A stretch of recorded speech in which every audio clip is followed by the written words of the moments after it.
What's up, guys? I hope you're all doing well, and thank you so much for popping in to my review for Ridley Scott's original film, Gladiator. This movie came out in 2000. I am so excited for Gladiator 2. So, of course, I wanted to rewatch that original Gladiator film, which I've only seen once before. When it originally came out on 4K, I watched it then, and I've just watched it again last night for the second time. But it leaves such an impact on you. Like that first time I watched it, I fell in love with it instantly.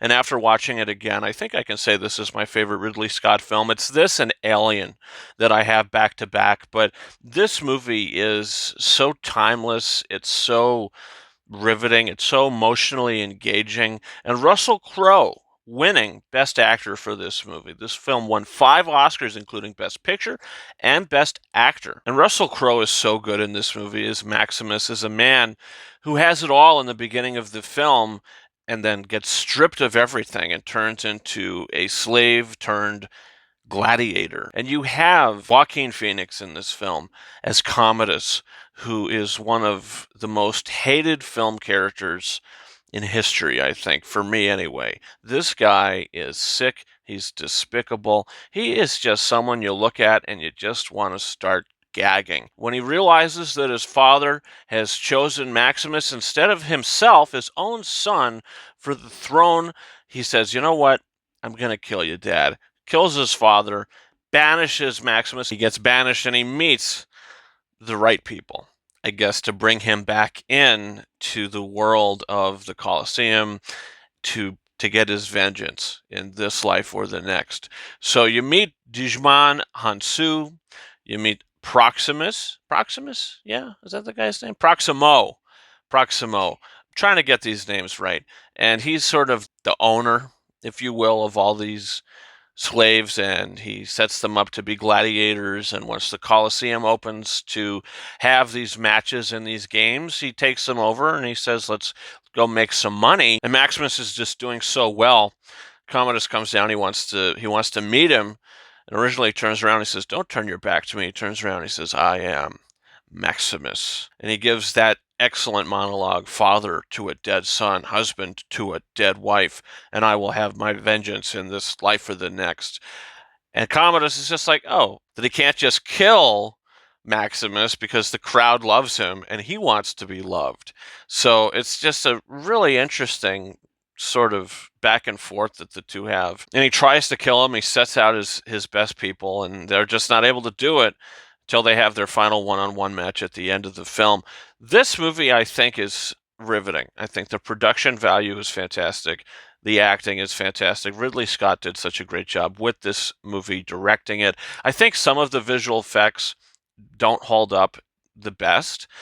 Some of the shots, the interior shots and exterior shots of the Colosseum, look a little questionable. Not like bad to the point where it takes me out of it, but slightly noticeable. And the lions or the tigers that are running around, they don't look great.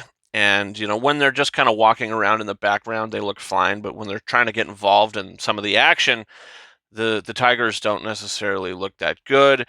And I think a lot of the action in the film, I wish it was shot a little differently. There's so many quick cuts in this movie, a lot of quick edits, some shaky cam during the action sequences.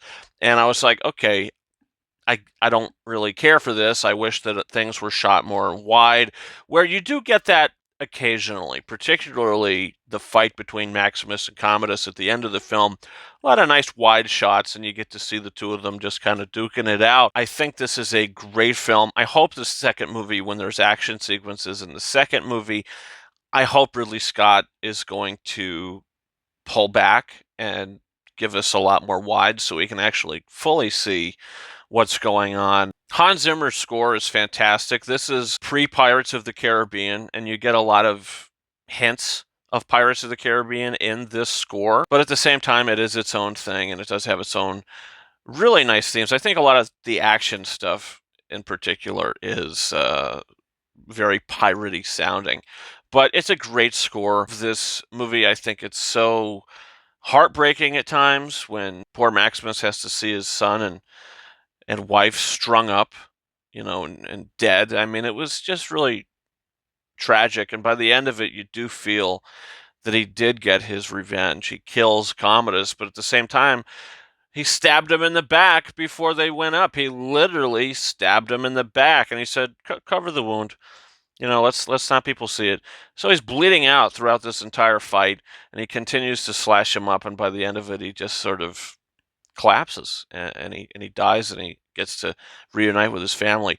Beautiful ending, beautiful film, really beautiful film that I think is, like I said, very timeless, and I can't wait for the second one. Gladiator is a 4.5 out of 5-star film for me. Connie Nielsen as well plays a great role in this, as she's trying to appease her brother at the same time really not want to be on his side because he's a creep. And she's not interested in what kind of relationship. He's like, "You're going to give me an heir. You're going to give me blood." And I'm like, geez, I mean, this is like really sick. Joaquin Phoenix is great in this movie. Gives a great performance. But man, what a terrible human being. So, yeah, Gladiator. Love this movie. Can't wait for the second one, guys. Comment down below. What's your thoughts on that original Gladiator film, which I did mention before, won 5 Oscars, including Best Actor and Best Picture. Don't forget to hit that subscribe button for more reviews coming in the future, including Gladiator 2. And guys, don't forget to follow me on Twitter and or X at RyanKing72, and Instagram and TikTok at KingOfRises131. That's about it for me. Thank you so much for watching my review for Gladiator. And until next time, over and out.